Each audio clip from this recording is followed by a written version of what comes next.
Nad lasid mandriülese ballistilise raketi Diego Garciale. See on 4000 kilomeetri, olen kogu aeg hoiatanud. Nüüd on neil võime jõuda Euroopa sisemaale.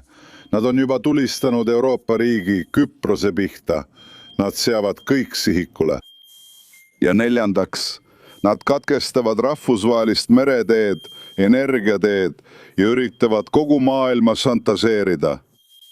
Millist tõendit sa veel vajad, et see režiim, mis ähvardab kogu maailma, tuleb peatada?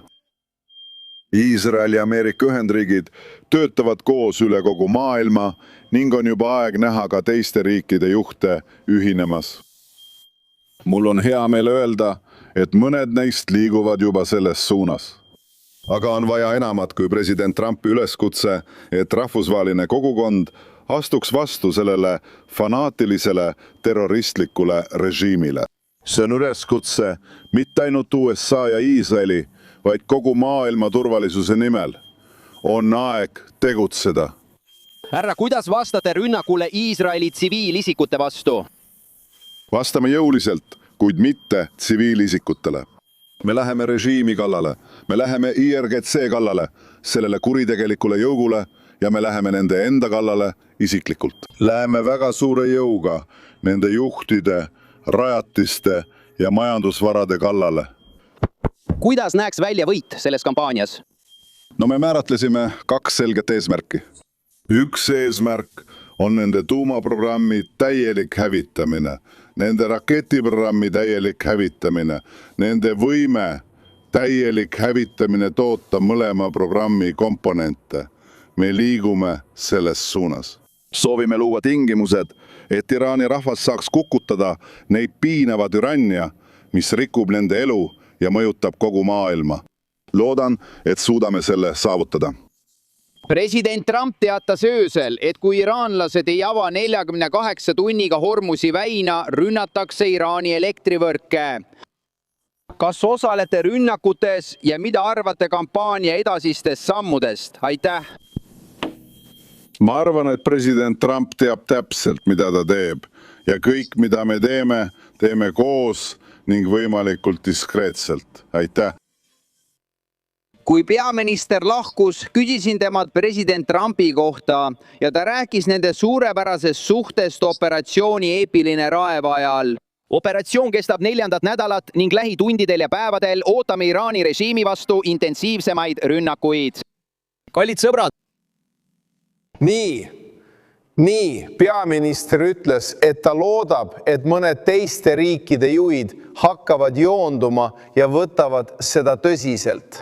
Seoses Hormuzi väina avamise ja Iraanis korra loomisega, kellest sa arvad, et ta seal rääkis? Ta räägib Pärsia lahe riikidest. Rääkisin nädalavahetusel teise allikaga, kes mainis, et Saudi Araabia, Katar, Araabia Ühendemiraadid ja Bahrein jälgivad Iraani režiimi drooni- ja raketirünnakuid enda vastu. Nad mõistavad, et olukord peab kiiresti muutuma. Meie andmetel arutatakse kulisside taga, et Pärsia lahe riigid võiksid otsesemalt sekkuda ja rünnata Iraani režiimi, mis ohustab nende energiataristut ja tsiviilelanikke.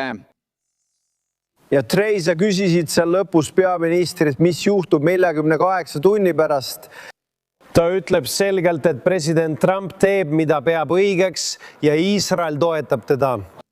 Selgita, kuidas see võimalik on. Kui räägime 48 tunnist, siis tähendab see, et teisipäevaks näeme selles konfliktis midagi uut. Me peame laiendama oma vaadet, et näha tegelikkus koha peal ja lahinguväljal täpselt sellisena, nagu see on. Iraanlased võivad vastata Zeva ja Iisraeli rünnakutele nii, nagu nad ise soovivad. Nägime seda eelmisel nädalal, kui iraanlased vastasid Iisraeli rünnakule South Parsi gaasivälja pihta. Nad vastasid Haslafani rajatisele Kataris üle Pärsia lahe. Nägime rünnakut, mis toimus eile Iisraeli lõunaosas, pärast seda, kui teated viitasid, et Ameerika Ühendriigid ründasid seda rajatist. Iraan tulistas ballistilisi rakette Iisraeli tuumauuringute keskustele väga lähedale. Sõda eskaleerub ja eksisteerib eskalatsiooniredel. Küsimus on, kuidas režiim vastab, kui Zeva või Iisrael ründavad Iraani elektrivõrku ja jaamu? Me ei tea, mis edasi saab, kuid iisraellased ja ameeriklased valmistuvad selleks, et see sõda võib areneda viisil, mis ohustab Zeva vägesid piirkonnas ja liitlasi Lähis-Idas. Trei, sa ütlesid, et me ei tea, mis edasi saab. Või Tead, kui neid energiakeskusi rünnatakse, mida sa ootad? Olen kindel, et sul on allikaid, sa just rääkisid Benjamin Netanyahuga. Keegi peab ju selleks sõjamänge tegema. Mis juhtuks? Ma mõtlen, mis on tõenäoline. Sihtmärk oleks Iisrael. Ja kui Pärsia lahe riigid ütleksid, ja tead, need võiksid olla nende soolavee magestamise tehased. Mis siis? Mida me võiksime järgmiseks oodata? Me ei tea täpselt, aga eelmisel nädalal rääkisin president Trumpi ja peaminister Netanyahuga. Mõlemad juhid märkisid, et arutatakse ka avalikkusele teadmata võimalusi.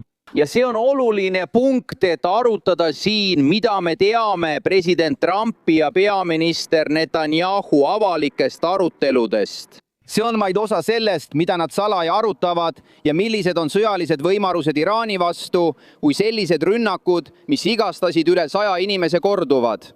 Lühike vastus on, et me ei tea, aga võimalusi on mitmeid. Iraani energiataristu ja Hormuzi väina osas oli president selge, et soovib selle veetee taas avada. Kriitiline.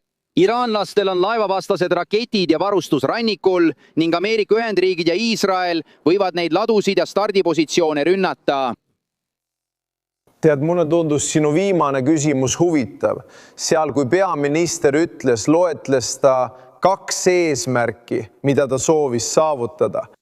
Üks eesmärkidest oli nende tuumaprogrammi ja raketiprogrammi kõrvaldamine ning teine oli režiimi vahetus. See erineb märgatavalt president Trumpi algusest peale keskendunud eesmärgist.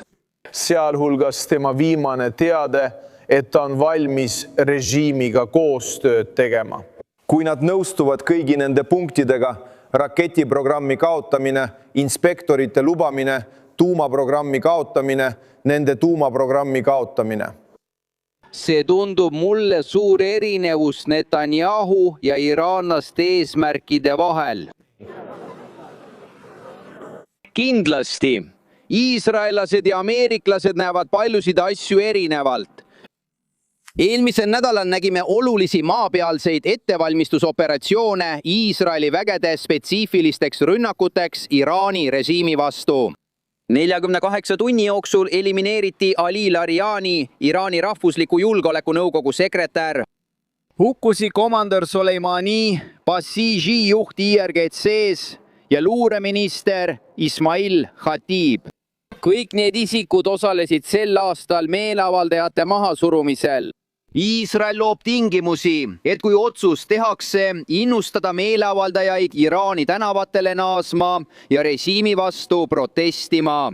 Ameerika Ühendriikidel ja Iisraelil on selle operatsiooni suhtes sarnased, kuid erinevad eesmärgid, kusjuures nende huvid kattuvad näiteks Hormuzi väinas. Mõista, et mõju ulatub kogu maailma energiamajandusse. Jah, neil on erinev sõjataluvuseks. Iisrael on olnud kaua rünnaku all ja nende taluvus sõjakaose suhtes on suurem kui Ameerika Ühendriikidel või nende laheäärsete naabrite omast. Kuidas nad seda ühitavad? Kui oled kellegagi partnerluses või sõjas, millel võivad olla erinevad eesmärgid, nagu Charlie mainis. Trumpil võivad olla kitsamad eesmärgid kui Iisraelil, mis minu teada ei hõlma režiimi vahetust. Ta võtaks selle hea meelega vastu, kui see juhtuks, kuid meie teada see plaanides ei ole. On olemas ka see sõjataluvus. Ameerika on väsinud, usaldab Trumpi, et ta võtaks juhtimise üle ja juhiks seda koos partneriga, kellel võivad olla teistsugused erinevad eesmärgid. Iisraelased mõistavad Trumpi eesmärke. Ta lõpetas Iisraeli ja Hamasi sõja ning päästis pantvangid Lähis-Idas. See oli Iisraeli jaoks väga isiklik teema. Ta mitte ainult ei suutnud seda lahendada, vaid lõi ka rahunõukogu, mis ühendas piirkonna riigid, kes varem koostööd ei teinud. Eesmärgiga toetada stabiilsust ja rahu Lähis-Idas. Iraani režiimi peeti Trumpi pingutuste viimaseks takistuseks. Usun, et Iisraeli rahvas mõistab president Trumpi visiooni piirkonna jaoks ja teab, et sellest on neile kasu, kui nad pääsevad sellest sõjast suhteliselt puutumatult. Tegelikkus on, et Iisraeli tsiviilisikud surevad ja raketid langevad riigile nagu siin minu selja taga, kus sai vigastada üle 100 inimese. Ameerika Ühendriikide ja Iisraeli suhete ning president Trumpi toetuse mõistmine Iisraelis. See on see, mida me inimestelt kuuleme, kui nad saavad teada, et oleme Ameerika Ühendriikidest. Nad ütlevad, president Trump, aitäh. Nad tänavad teda, sest teavad, et ta kõrvaldab eksistentsiaalse ohu Iisraeli rahvale. Iraani režiim on ähvardanud Iisraeli ballistiliste rakettide ja droonidega ning piirkondlike liitlaste nagu Hamasi, Hezbollahi ja Houthide kaudu. Seega näeb rahvas sõja tagajärgi, kuid on valmis ka hinda maksma. Nad mõistavad, et sõjal on hind, kuid see on hind, mida nad on valmis maksma. Jah, kõik on korras. Aitäh, Trey, otse-eetris Trey Enrod, Iisrael Trey, suurepärane intervjuu. Räägime sinuga uuesti hommiku jooksul.